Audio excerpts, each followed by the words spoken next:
गुरुर्ब्रह्मा गुरुर्विष्णू गुरुर्देव महेश्वरा सद्गुरु साक्षात परब्रह्म तस्मै श्री सद्गुरुवे नमः।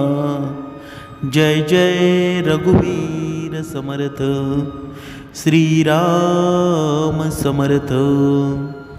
सद्गुरु चरणांना नतमस्तक होऊन आपण या सुंदर सकाळच्या तेजोमय वातावरणामध्ये सर्वजण उपासना करूनच या श्रवणाला बसलेले आहात असं समजून आपण या निरूपणास सुरुवात करूया। मायबाप सज्जनांचे स्वागत आहे। समर्थांनी सांगितलंच आहे ना, कधी तुम्ही असा विचार केला आहे का की तुमच्या काही सवयी आहेत किंवा तुमचं वागणं आहे हळूहळू लोकांना तुमच्यापासून दूर नेत असतात आणि जो कोणीही ती गोष्ट थेट सांगत नाही, पण जसं माणसाचं वय वाढत जातं ना तसं काही गोष्टी आपोआप आपल्या वागणुकीचा भाग बनतात। काही सवयी छान असतात पण अनुभवातून आलेल्या असतात, पण काही अशा सवयी अशा असतात ना की त्या आपल्याला कळतही नाही आणि त्या इतरांच्या नजरेमध्ये आपली छबी बदलवत असतात। तुम्हाला वाटतं मी तर तसाच किंवा तशीच आहे, माझं खरं रूप जगतोय, पण समोरची मात्र माणसं आहेत ती ते ओळखत असतात, ते काही बोलत नाही, पण तुमच्याविषयीचं त्यांचं मत आहे ना ते हळूहळू बदलत जातं। मग ते तुमचे घरचे असोत किंवा जुने मित्र असोत किंवा अगदी अनोळखी लोक असोत। म्हणजे या निरूपणामध्ये समर्थांनी हेच सांगितलेलं आहे, हेच आपण पाहणार आहोत। अशा भरपूर गोष्टी आपण बोलणार आहोत की ज्या अनेकदा वय वाढल्यावर आपल्याकडून नकळत घडत असतात, सगळ्यांना त्या जाणवतात पण कोणीही स्पष्टपणे सांगत नाही। तर अशा सवयी आहेत ना ज्या आपल्या आत्मसन्मान कमी करतात, लोकांपासून आपल्याला दूर नेतात आणि आयुष्यभर कमावलेला आदर आहे तो हळूहळू हरवत नेतात। या प्रत्येक मुद्द्यामुळं तुम्हाला एकदा स्वतःकडं आरशातून पाहावं लागेल, म्हणजे स्वतःला दोष देण्यासाठी नाही तर विचार करण्यासाठी। तुम्ही स्वतःला विचारू शकता, ही सवय आज माझ्या फायद्याची आहे का? किती लोकांना माझ्याकडून दूर नेत आहे? आणि सगळ्यात चांगली गोष्ट म्हणजे या सवयी बदलणं शक्य आहे का? समर्थांनी सांगितलंच आहे ना, मनुष्य दुसऱ्याकडे बघण्यापेक्षा जेव्हा स्वतःच्या सवयीकडे लक्ष देईल ना तेव्हा नक्कीच त्याच्यामध्ये बदल होईल। पहिलं पाऊल म्हणजे त्या लक्षात घेणं, म्हणजे तुम्हाला केवळ कुठल्या गोष्टी टाळाव्यात हेच नाही तर वयाच्या या टप्प्यावर अधिक आत्मविश्वासाने स्पष्टपणे आणि सन्मानाने कसं वागावं ना हे सुद्धा समजणार आहे। म्हणूनच शेवटपर्यंत या निरूपणामध्ये मन देऊन ऐका, मन देऊन श्रवण करा। कदाचित तुमच्यातील काही लहान बदल असतील ना, लोक तुमच्याकडे कसे पाहतात हेच बदलून सुद्धा टाकतील। आणि त्याहून अधिक महत्त्वाचं म्हणजे तुम्ही स्वतःकडे कसं पाहता त्यात मोठा बदलसुद्धा घडवतील। पहिला मुद्दा म्हणजे स्वतःच्या स्वच्छतेकडे दुर्लक्ष करणं। सगळ्यात आधी लोक ज्या गोष्टी घेतात ना पण कधी बोलून दाखवत नाही ती म्हणजे एखाद्यानं स्वतःची नीट काळजी घेणं, हे थांबवलेलं असणं। इथे आंघोळ न करणं असं काही नाही, पण लहान लहान गोष्टी आहेत ना, उदाहरणार्थ म्हणजे 3 दिवस घातल्यासारखे वाटणारे कपडे, केस विखुरलेले, नखं वाढलेली किंवा तुमच्या जाताच मागे राहणारा सौम्यवास, या गोष्टी दिसायला लहान असतील पण अर्थानं मोठ्या गोष्टी असतात।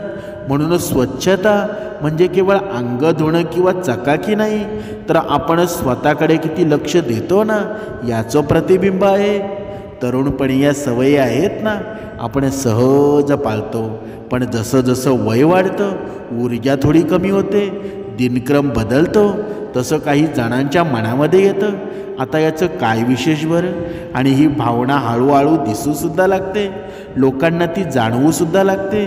ते तुम्हाला थेट काही बोलणार नाहीत, पण विशेषतः तरुण मंडळी, कारण त्यांना काय बोलावं कसं बोलावं हेच समजत नाही आणि तुमचं मन दुखावू नये हीच त्यांची काळजी. त्यामुळे ते फक्त थोडं लांब बसतात, भेटी कमी करतात, मिठी मारणं कमी टाळतात. पण त्यांनी तुमच्याशी असं वागणं म्हणजे तुमच्यावरचा आदर नाहीसा झाल्यासारखा नाही, तर तुमच्याकडून गेलेला आत्मसन्मान आणि स्वतःविषयी काळजी दिसत नसल्यानं त्यांच्या मनात निर्माण झालेली ती हळहळ असते. त्यांना वाटतं की या व्यक्तीनं स्वतःकडून थोडा हात झटकले आहेत का. आणि ही गोष्ट आहे ना, कुणीही तोंडावर सांगत नाही, पण जेव्हा तुम्ही स्वतःची काळजी घेणं थांबवता तेव्हा लोकही तुमच्या आदराने वागणं थोडं थांबतात. ते नकळत घडतं. याचा अर्थ असा नाही की तुम्ही दररोज ब्रँडेड कपडे घालावेत किंवा अत्तर लावावं, पण एक स्वच्छ शर्ट असेल, नीट केस कापलेली नखं, एवढंच पुरेसं आहे. या सगळ्यातून एकच गोष्ट स्पष्ट होते ना की अजूनही इथे आहे, मला स्वतःची आणि तुमचीही काळजी आहे. खरं सांगायचं तर लोक तुमच्या शब्दांपेक्षा आधी तुमच्या ऊर्जेला प्रतिसाद देतात. आणि स्वच्छता आहे ना, तुमच्या ऊर्जेचं सर्वात स्पष्ट दर्शन असतं. म्हणजे समर्थांनी सांगितलंच आहे ना, मनुष्याचं जसं मन सुंदर असावं ना, तसं शरीरसुद्धा नीटनेटकं असावं. म्हणूनच समर्थांनी जिथे जिथे हनुमंताची मंदिरं स्थापन केली ना, तिथे तिथे व्यायामशाळासुद्धा केल्या होत्या, जेणेकरून मनुष्याचं शरीर सुदृढ राहावं, त्याने व्यवस्थित कपडे घालावे, स्वच्छ मन असावं. जेव्हा तुम्ही स्वतःकडे लक्ष देता ना, तेव्हा लोकही तुमच्याकडे प्रेमानं, आदरानं, आपुलकीनं पाहतात. आणि हा संदेश आजच्या काळात खूप महत्त्वाचाच आहे ना. आता पाहूया दुसरी गोष्ट. जसं माणसाचं वय वाढतं ना, एक मजेशीर गोष्ट घडते. आपल्यातला तो आतला आवाज जो पूर्वी म्हणायचा असं बोलू नकोस, तो हळूहळू कमी होतो आणि काही वेळा पूर्णपणे शांत होतो. मग आपण मनात येईल ते सरळ बोलू लागतो. आणि कधी कधी मनात एक अभिमानसुद्धा असतो, मी इतकं जगलोय, मला काहीही बोलण्याचा हक्क आहे. तुम्हाला असं बोलणं मोकळं वाटू शकतं, पण समोरच्याला ते थोडंसं अस्वस्थसुद्धा करणारं वाटतं ना. कारण खरं बोलणं, थेट बोचकारणं यामध्ये खूपच बारकासा फरक असतो. जर तुम्ही काही बोललात आणि समोरचा माणूस शांत झाला, तर खुर्चीत वळवळणं किंवा तुमच्याकडे डोळे भिडवणं टाळू लागतं. तर लक्षात ठेवा, ते फक्त खरं नव्हतं, ते थोडं कठोर होतं. कदाचित तुम्ही कोणाच्या वजनावर, चेहऱ्यावर, नात्यावर किंवा त्यांच्या मुलांच्या संगोपन कसं आहे ना यावर काहीतरी बोलला असेल आणि सहज हसत म्हणाला असाल, मी फक्त खरं बोलतोय, किंवा आमच्या काळामध्ये इतका नाजूकपणा नव्हता ना. पण सत्य वेगळं आहे. करुणेशिवाय सांगितलेलं खरं हे टीकेसारखं वाटतं आणि जे ऐकत असतात ना ते काहीच बोलत नाही, पण हळूहळू तुमच्यापासून दूर जाऊ लागतात. ते कमी बोलतात, फोन लवकर ठेवतात, काही कार्यक्रमांना बोलवत नाही. प्रेम तर ते करतच असतात, पण अशा जखमी करणाऱ्या बोलण्यापासून स्वतःला वाचवायचा प्रयत्नसुद्धा करत असतात. याचा अर्थ असा नाही की प्रत्येक गोष्ट बोलण्याआधी 10 वेळा विचार करा, पण थोडा वेळ थांबा, स्वतःला विचार करा, हे उपयोगाचं आहे का, हे नम्र आहे का. कारण अनेक वेळा आपल्याला असं वाटतं की आपण फक्त खरं बोलतोय, पण प्रत्यक्षात ते आपल्या चिडचिडेपणाचं, अस्वस्थतेचं रूप असतं आणि त्याचा भार समोरच्यावर जातो. एक सोपी चाचणी करा बरं. जे काही तुम्ही बोलताय ना तेच जर कोणी दुसरं तुमच्या नातवंडांना बोललं असतं तर चाललं असतं का तुम्हाला. जर उत्तर नाही असेल तर ती गोष्ट दुसऱ्यालाही बोलू नका. वय वाढल्यावर आपण शहाणपण घेऊन येतो, ही खूप मोठी गोष्ट आहे. पण हे शहाणपण जर प्रेम, सौम्यपणा आणि समजूतदारपणातून येत असेल ना तर लोक त्याला आदराने ऐकतात. पण जर त्यामध्ये उपवास, तिरस्कार आणि मीच योग्य अशी भावना असेल तर लोक दुर्लक्ष करू लागतात. तुमचा हेतू चांगला असे ना, पण तरी तुमचे शब्द खूप परिणाम करत असतात आणि वयानुसार त्यांच्या परिणामाची तीव्रतासुद्धा वाढते. हे शब्द नाती घट्ट करण्यासाठी वापरा, दुरावा निर्माण करण्यासाठी नाही. आता पुढचा मुद्दा पाहूया. आपल्या अंगावर न बसणारे कपडे घालणं. आजच्या या कलियुगाचा जर विचार केला ना, काही सवयी आपल्याला हव्याशा वाटतात. रोजचं तेच नाश्त्याचं वेळापत्रक, त्याचं रस्त्यानं फेरफटका आणि तेच वर्षानुवर्ष घालणारे कपडे. या गोष्टी चुकीच्या नाहीत, पण कपड्यांमध्ये हा क्लासिक लूक आहे ना, हळूहळू बेपर्वाईसारखा वाटू लागतो. कदाचित तुम्हाला जाणवतही नसेल, पण लोक तुमच्याकडे पाहून लगेच ओळखतात की हे कपडे बसतात की नाही, साजेसे आहेत का, वेळेला शोभतात का. खूपच सैल झालेली पॅन्ट असेल, घट्ट झालेले शर्ट असतील, 20 वर्षापूर्वीची फॅशन असेल, तुटलेले किंवा विस्कटलेले बुटं असतील, हे फक्त कपडेच नाही, ते सांगतात या व्यक्तीनं आता स्वतःकडे लक्ष देणं थांबवलंय. लोक ही गोष्ट आहे ना थेट तुमच्या तोंडावर बोलणार नाहीत, पण त्यांना जाणवतं हे म्हणजे ट्रेंड फॉलो करणं नाही किंवा तरुणासारखं दिसण्याचा प्रयत्नही नाही. हे फक्त एवढं सांगणं आहे की मी अजूनही स्वतःकडे लक्ष देतो, माझ्या रूपाकडे, सादरीकरणाकडे माझं लक्ष आहे. जेव्हा एखादा मोठा माणूस नीट स्वच्छ साजेसा पोशाख घालतो ना, तेव्हा लोकांच्या मनामध्ये लगेच एक भावना निर्माण होते, ती आदराची. हे दाखवतं की ही व्यक्ती अजूनही स्वतःचं भान ठेवत आहे. म्हणजे गर्वासाठी नाही, तर सन्मानासाठी, प्रतिष्ठेसाठी. एक क्षण तुम्ही विचार करा, तुम्ही 25 वर्षापूर्वी नोकरीच्या मुलाखतीसाठी घातलेला सूट आहे ना, आज घालाल का बरं? बहुतेक नाही ना. म्हणजेच जसं वय वाढतं तसं शरीर बदलतं, चेहऱ्याचा रंग थोडा बदलतो आणि ऊर्जा जरा कमीच होते ना. त्यामुळं कपड्यांची निवडसुद्धा सध्याच्या रूपाला साजेशी असणं गरजेचं आहे. हे दाखवतं की आपण आपल्या आजच्या स्वरूपाबद्दल सजग आहोत आणि आपल्याला स्वतःचा आदर आहे. काही लोक म्हणतात ना, माझं काय लोक काय म्हणतील याचा मला काही फरक पडत नाही, मला आरामदायक कपडेच हवेत. आणि हो, आराम महत्त्वाचाच आहे, पण आराम हा बेपर्वाईचा यात फरकच आहे ना. तुम्ही आरामदायी कपडे घालूनसुद्धा नीटनेटके दिसू शकता, पण स्वतःच्या सादरीकरणाकडे लक्ष देणं म्हणजे इतरांचं म्हणणं पाळलं नव्हे, तर स्वतःबद्दल आदर दाखवणं. उदाहरणार्थ घ्या, नीट बसणारी एक चांगली जीन्स आहे किंवा चेहऱ्यावर उठाव देणारा शर्ट आहे. एवढंच बदललं तरी लोकांची तुमच्याकडे पाहण्याचा दृष्टी बदलते. कपडे महत्त्वाचे नसतात, पण त्यातून जाणवणारा संदेश महत्त्वाचा असतो. मी अजूनही सजग आहे की स्वतःवर प्रेम करतो आणि माझं वय काही का असेना, पण मी माझी किंमत ओळखतो. याबद्दल काही बोलणार नाही, कदाचित कधीही नाही, पण ते जाणवतात.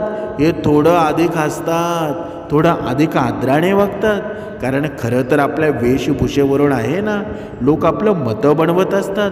वय कितीही झालं तरीही पहिली छाप महत्त्वाची असतेच ना. आता पुढची गोष्ट पाहूया.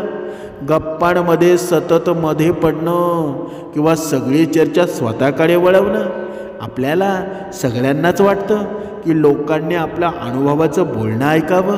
विशेषतः जेव्हा आपण अनेक गोष्टी पहिल्या शिकतो ना, तेव्हा हा मोह आणखीनच वाढून जातो. पण कधीकधी आपलं असं बोलायला लागतो ना की समोरच्याला आपलं म्हणणंच मांडायला जागा उरत नाही. एवढे आपण बोलायला सुरुवात करतो. कसं होतं बघा, एखाद्या गप्पांमध्ये समोरचं काही बोलायला लागतो, पण त्याचा विषयाचा तुम्हाला अनुभव असतो. तुम्ही लगेच मध्ये बोलता, एखादी गोष्ट सांगायला सल्ला देता आणि पाहता पाहता 10 मिनटं जातात, समोरच्याला 2 वाक्येही बोलता आलेली नसतात. ही सवय आहे ना, बऱ्याचदा मदतीच्या हेतूने असते, पण नकळत ती समोरच्याला दबवते. लोक तुमच्या समोर काही म्हणणार नाहीत, पण हळूहळू मागे पडायला लागतात. म्हणून आपण कुठे काय बोलावं, कुठे काय पाहावं हे मनुष्यानं स्वतःनं ठरवायला हवं. फोन थोडकाच होतो तेव्हा भेटी कमी होतात आणि तुम्हाला वाटतं नातं कमी झालंय, पण नेमकं का ते समजत नाही ना. खरं सांगायचं तर लोकांना समजून घेतलं जाणं हवं असतं, शिकवलं जाणं नाही. जेव्हा प्रत्येक संवाद एकतर्फी वाटू लागतो ना, तेव्हा नात्यांचं ओझं वाटायला लागतं. हे तरुणमुळं नातवंड यांच्यासोबत तर अधिकच जाणवतं ना, कारण पिढींच्या मधल्या अंतरामुळं आधीच थोडं अंतर असतं. याचा उपाय बोलणं कमी करणं असा नाही, तर ऐकणं वाढवणं असं आहे. म्हणजे गप्पांमध्ये थोडा पॉज ठेवणं, प्रश्न विचारणं आणि प्रत्येक वेळी सल्ला देण्याचा मोह टाळणं, हे खरं तुमच्या सौंदर्याचं लक्षण आहे ना. वृद्ध माणूस जेव्हा थोडे मागं राहून दुसऱ्याला मोकळं बोलू देतो ना, तेव्हा तो खूप मोठा सन्मान देतो. कारण तुमचं बोलणं महत्त्वाचं नसेल असं नाही, पण समोरच्यालाही वाटायला हवं की माझं म्हणणं महत्त्वाचं आहे. आणि गंमत बघा, जितकं तुम्ही गप्पा वाढवणं कमी करता, तितकं लोक तुमच्याकडे ऐकण्यासाठी येतात. जितकं तुम्ही शांत ऐकता, तितकंच लोक तुमच्यावर विश्वास ठेवतात. ते तुम्हाला टाळण्यासारखी व्यक्ती समजत नाही, तर त्यांचं मन मोकळं करण्यासाठी व्यक्ती मानतात. पुढच्या वेळी तुम्ही गटात किंवा एखाद्या एकांत गप्पामध्ये असाल, तेव्हा स्वतःला एकदा विचारून बघा, मी खरंच ऐकत आहे का, की बोलायची माझी वेळ कधी येईल की मी याची वाट बघतोय. हा छोटासा विचार आहे ना, तुमच्या संवादामध्ये मोठा बदल घडवतो. कारण लोकांना खरं ऐकून घेतलं गेलं असं वाटायला लागलं की ते मनापासून बोलू लागतात. जेव्हा तुमचं बोलणं समोरच्याच्या मनाला भिडतं ना, तेव्हा लोक तुमच्याकडे आकर्षित होतात. ते पुढच्या संवादाची वाट बघतात. दबावामुळं नाही, तर आपुलकी आणि उत्सुकतेनंच होते ना. पण हे जपायचं असेल ना, तर एक सवय टाळावी लागेल. सतत हल्लीच्या तरुण पिढीवर टीका करणं. सुरुवात साध्याचं निरीक्षणानं होते. एखादा तरुण मोबाईलमध्ये गुंतलेला दिसतो आणि तुमच्या मनामध्ये येतं, आमच्या काळात आम्ही एकमेकांशी प्रत्यक्ष बोलायचो. किंवा एखादा तरुण काही निर्णय घेतो आणि तुम्हाला वाटतं की यांना खरं आयुष्य काय असतं याचं काहीच ज्ञान नाही. पण हळूहळू हे विचार बोलण्यातून व्यक्त व्हायला लागतात. कधी मित्रांशी, कधी कुटुंबियांशी, कधी अनोळखी लोकांशी सुद्धा. कदाचित तुम्हाला याची जाणीवसुद्धा नसते, पण अशा टीकेचा परिणाम खूप खोलवर होतो. तुमच्या मुलांना, नातवंडांना वाटू लागतं की तुम्हाला त्यांना समजून घ्यायचं नाही. त्यांना असं जाणवतं की तुम्ही अजूनही अशा काळामध्ये अडकलेले आहात, जो आता संपलाय. एक गोष्ट मान्य करा की प्रत्येक पिढीला वाटतं की पुढची पिढी काहीतरी गमावते. हे नवीन नाही ना, पण जेव्हा ही टीका सवय बनते ना, तेव्हा लोक तुम्हाला शहाणं म्हणून नाही, तर नकारात्मक आणि कटू स्वभावाचं समजू लागतात. कदाचित तुम्ही तो विनोद म्हणून बोलत असाल किंवा मी तर फक्त खरं बोलतो असं म्हणत असाल, पण ऐकणाऱ्याला ते फटक्याचं दूर लोटणारं वाटतं. विशेषतः आहे ना, जे वयाने लहान आहेत, तुमच्या त्यांच्या जगण्याच्या पद्धतीला म्हणजे विचारांना, मूल्यांना नाकारता आहात असं त्यांना वाटतं. त्यामुळं ते तुमच्यासोबत खोल बोलणं टाळतात, विषय हलकाफुलका ठेवतात. त्यांना तुमच्यावर प्रेम असतं, पण ते स्वतःच्या मनाचा एक भाग आहे ना, तुमच्यापासून लपून ठेवतात, फक्त न्याय होईल या भीतीनं. पण याचा अर्थ असा नाही ना की तुम्ही प्रत्येक गोष्टीशी सहमत आहात. बघा, फक्त टीका न करता जरा जिज्ञासा ठेवा, प्रश्न विचारा, त्यांचं जगणं समजून घ्या. ही मुलं खूपच सवलतीच्या जगात जगतायत असं म्हणण्याऐवजी आजच्या जगात स्वतःचं स्थान शोधणं कसं वाटतं असं त्यांना विचारा. त्यांनी बोलायची सुरुवात केली की संवादाची खिडकी उघडते. एक गोष्ट लक्षात ठेवा, तुमचं महत्त्व हे भूतकाळ चांगला होता असं सांगण्यात नाही. तुमचं महत्त्व हे आहे ना की भूतकाळ आणि वर्तमान यांना जोडण्यामध्ये आहे. एक पिढी दुसऱ्याशी जोडणारा पुढं होण्यामध्ये. ज्येष्ठ व्यक्ती म्हणून तुम्ही जेव्हा तरुणांना आदर देता, तेव्हा ते तुमच्याकडे अधिक ऐकायला येतात, ते प्रश्न विचारतात, ते तुमच्याकडे येतात. कारण त्यांना वाटतं की हे आपल्याला समजून घेतील. हे तुम्हाला केवळ वयस्कर म्हणून नाही, तर मार्गदर्शक म्हणून, विश्वासू म्हणून आणि प्रेरणादायक म्हणूनच पाहतात ना. आता आपण पाहूया बदललेल्या शिष्टाचाराकडे दुर्लक्ष करणं म्हणजे काय बरं. काही सामाजिक नियम असतात, लहानपण महत्त्वाचं, त्यांना आपण कधी गृहीत धरतो, पण जेव्हा ते मोडले जातात तेव्हा त्यांचा अभाव स्पष्टपणे दिसतो. उदाहरणार्थ, सार्वजनिक ठिकाणी मोठ्याने फोनवर बोलणं, रांगेत कुणाच्या अगदी जवळ उभं राहणं किंवा वेटिंग रूममध्ये हेडफोन न लावता मोबाईलवर व्हिडिओ चालवणं, हे वागणं आधी लहान वाटतं, पण याचा परिणाम मोठा होतो. लोक तुमच्याकडे कसे पाहतात यावर याचा थेट परिणाम होतो. कदाचित काही दशकापूर्वी ही वर्तवणूक फारशी खटकत नव्हती.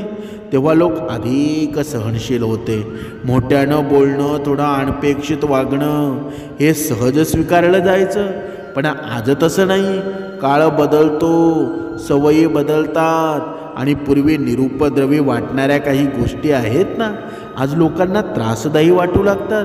आणि खरी गंमत हीच असते, तुम्हाला कदाचित ते स्वतः करता आहोत याची जाणीवही होत नाही. कोणी येऊन स्पष्ट सांगत नाही की थोडा हळू बोला किंवा थोडं मागे उभे राहता का. त्याऐवजी लोक फक्त कटाक्षणे टाकतात, नजर चुकवतात किंवा जागा बदलतात.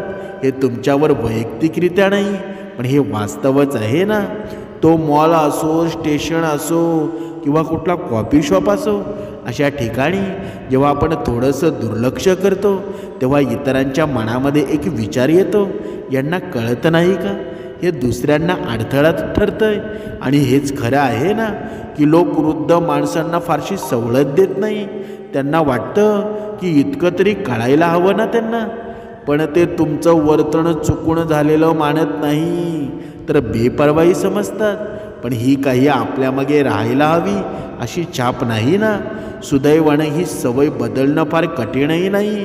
आणि सुरुवात आजूबाजूच्या लोकांकडे पाहून, ते सार्वजनिक ठिकाणी किती हळू बोलतात ना, एकमेकांपासून किती अंतर राखतात, मोबाईलचा वापर कसा करतात याकडे लक्ष द्या. आजचा शिष्टाचार म्हणजे कृत्रिमपणा नाही, तो म्हणजे दुसऱ्यांविषयी जागरूकता आणि जाणीव दाखवतं की मी अजूनही या जगाशी जोडलेला आहे. मी समजून घेतो की माझ्या वागण्याचा इतरांवर काय परिणाम होतो. अशी संवेदनशीलता आहे ना, लोकांच्या मनामध्ये तुमच्याविषयी आदर निर्माण करते. ती त्यांना सांगते, हो मी वयस्कर आहे, पण मी अजूनही लक्ष देतो, समजून घेतो आणि दुसऱ्यांच्या भावनांचं महत्त्व ओळखतो. ही भावना केवळ अनोळखी लोकांमध्ये नाही, तर तुमच्या स्वतःच्या घरातही उमटते. तुमचं वागणं नातवंड ओळखतात, शेजारी पाहतात आणि त्यांच्या मनामध्ये तुमच्याविषयी एक अमोघ पण खोल आदर तयार होतो. कारण या धावपळीच्या गोंधळलेल्या जगामध्ये आहे ना, जे कोणी शांतपणे समजून घेऊन भान ठेवून वागतं ना, त्यांच्याकडे लोक आपसूक आकर्षित होतात. चला तर आता पुढचा मुद्दा पाहूया. सतत स्वतःच्या तब्येतीच्या तक्रारी करणं. सगळ्यांना माहीत असलेला हा विनोदच आहे ना. जिथे 4 वृद्ध माणसे जमलेली असतात तिथे ह्याच गप्पा चालू असतात. कोणाचा गुडघा जास्त दुखतोय, कोणाला शुगर वाढलाय आणि कोणाच्या बाथरूम कपाटामध्ये सर्वात जास्त गोळ्यांची रांग आहे. यावर कधीकधी हे गमतीने चालतं, जोडणीचा विषयसुद्धा बनतो. पण जर प्रत्येक गप्पा याचा आजारपणाच्या भोवती फिरायला लागल्या तर त्या आजूबाजूंच्या ऊर्जेला थकल्यासारखं करत असतात. म्हणजे वय वाढल्यावर थोडा त्रास होणं साहजिकच आहे ना, हे कोणी नाकारत नाही. पण जर प्रत्येक संवादामध्ये कसं तरी वाटतंय, डॉक्टर काय म्हणाला, औषधं कधी बदलली, याच गोष्टी असतील ना, तर लोकांना असं वाटतं की एखाद्या नात्यात नाही तर दवाखान्यांच्या वेटिंग रूममध्ये आहेत. विशेषतः तरुण मुलांना याचा त्राससुद्धा होतो. त्यांना काय बोलावं, काय प्रतिसाद द्यावा हे सुद्धा कळत नाही. ते मनाने अशक्त वाटतात ना, कारण तेच तुमचं काहीच बदलू शकत नाही. मग ते नातं टाळत नाही, पण संवाद कमी करतात. ते थकून हळूहळू तुमचं ऐकून घेतलं जायचं हवं, तुमच्याबद्दल सहानुभूती हवी. पण जर प्रत्येक गप्पा ही केंद्रबिंदू असेल तर संवादाचा सूर बदलतो, नातं राहत नाही. काळजी घेणं होतं. जरा स्वतःला विचारा, तुम्हाला कोणासोबत वेळ घालवायला आवडतं? जे सतत दुखणं, गोळ्या, डॉक्टर यावर बोलतात ना, की जे काही वेळ त्रासाबद्दल बोलतात पण नंतर विषय बदलतात. बहुतेकांना अशा लोकांची संगत आवडते, जे हसतात, हलकं फुलकं बोलतात आणि अजूनही चांगल्या गोष्टी पाहतात. म्हणूनच तुम्ही तुमचा त्रास लपवा असं कोणी सांगत नाही, पण श्रोते कोण आहेत, वेळ काय आहे आणि संवाद कसा असावा हे मुख्यतः समजून घ्यायला हवं. आणि सगळ्यात महत्त्वाचं म्हणजे समतोल ठेवा. तुमचं कसं चाललंय ना हे जरूर सांगा, पण त्याचबरोबर समोरच्याला सुद्धा विचारा, तुझं काय चाललंय? तुम्ही सध्या कोणती पुस्तकं वाचत आहात ना? शेजारच्यांच्या बागेमध्ये फुललेली एखादी फुलं झाडं, खिडकीतून दिसणारा एखादा रंगीत पक्षी, अशा छोट्या छोट्या गोष्टींबद्दल बोला. कारण तुमचं आयुष्य अजूनही अशा गोष्टींनी भरलेलं आहे ज्या फक्त वैद्यकीय तपशील नाहीत. लोकांना तुमच्याशी नातं जोडायचं असतं, केवळ तुमच्या त्रासांशी नाही तर तुमच्या जगण्याच्या आनंदाच्या गोष्टींशी. कदाचित तुम्हाला आश्चर्य वाटेल, पण जेव्हा तुम्ही तुमची तब्येत आहे प्रत्येक संवादाचं केंद्रबिंदू ते केंद्रबिंदू बनवणं थांबवताना, तेव्हा तुमचं नातं हलकं वाटायला लागतं. जेव्हा तुम्ही त्याऐवजी हे पाहायला लागता की अजून काय करू शकतो, काय केल्यानं मन प्रसन्न होतं, कोणत्या गोष्टी अजूनही हास्य आणतात, तेव्हा फक्त तुम्हालाच नाही तर इतरांनाही तुमच्यासोबत चांगलं वाटू लागतं. म्हणजे आजच्या या आधीचं तणावपूर्व जगामध्ये जर तुम्ही एखाद्या खोलीमध्ये शिरता, वातावरण थोडं हलकं करता, तर ते स्वतःचं एक सुंदर औषध ठरतं. आता दुसरा मुद्दा पाहूया, जुन्या समजुतीबाबत हट्टी होणं. कारण मनुष्याचं वय वाढल्यावर आपल्याला आतून काय बदलतं ना याकडे पाहणं कठीण होतं. पण विशेषतः जेव्हा आपल्या जुन्या समजुती भिंतीसारख्या मजबूत होतात पण त्या आतमध्ये प्रकाश येऊ देत नाही. आपण काही ठराविक विचारांवर ठाम असतो जे कधी काळी खूप उपयोगी पडले होते. हे विचार आपण कुटुंब वाढवताना, व्यवसाय सांभाळताना किंवा जीवन समजून घेताना वापरलेले असतात. पण जर आपण काळाबरोबर विचारांमध्ये थोडी लवचिकता ठेवली नाही तर हेच विचार आपल्याला इतरांपासून दूर नेतात. कदाचित तुम्ही असं म्हणता, हे असंच असतं, आजकालचे लोक खूपच नाजूक झाले. पण मला काय खरं वाटतं ना ते मी जाणतो. या ऐकणाऱ्याला काय वाटतं, त्यांना वाटतं हा माणूस फक्त विरोध करतोय का? खरं सांगायचं तर जग खूप बदललंय आणि अजूनही सतत बदलत आहे. तंत्रज्ञान, जगण्याच्या पद्धती, स्त्री पुरुषांच्या भूमिका, मानसिक आरोग्य, संवाद सगळं वेगाने बदलतंय. आणि जेव्हा आपण या बदलाकडे डोळे जाग करतो, नवीन दृष्टिकोन ऐकायला तयार राहत नाही, तेव्हा आपण शहाणपण दाखवता जडपणा दाखवतो. म्हणूनच तरुण पिढी हे सगळं ओळखते. ते काही बोलत नाही, पण त्यांच्या मनात आपण अशा यादीमध्ये जातो ना जिथे या माणसाशी काही बोलून उपयोग नाही. आणि ही खूप मोठी हानी आहे. कारण मग आपण आपल्या नातवंडाशी, मुलाशी किंवा नव्या जगात जगणाऱ्या लोकांशी खरी जोड गमावतो. पण जर आपण मीच बरोबर असं मानण्याऐवजी काहीतरी नवीन समजून घ्यायचं आहे असं म्हटलं ना तर संवादाचं दार उघडतं. मन उघडं ठेवणं म्हणजे स्वतःच्या मूल्यांना फेकून देणं नाही, तर नव्या विचारांना समजून घेणं, आपलं मूल्यत्व जपून समज वाढवणं. कधीकधी या हट्टीपणामागे भीतीसुद्धा लपलेली असते, म्हणजे जगात मागे पडण्याची, विसरले जाण्याची किंवा आपलं महत्त्वाचं हारण्याची. पण खरं काय आहे? तुमचं खरं महत्त्व आहे ना, भूतकाळ किती घट्ट धरून ठेवता यावर नाही, तर आजच्या बदलाशी किती समंजसपणे, धीटपणे आणि प्रेमाने जुळवून घेताय ना यावर आहे.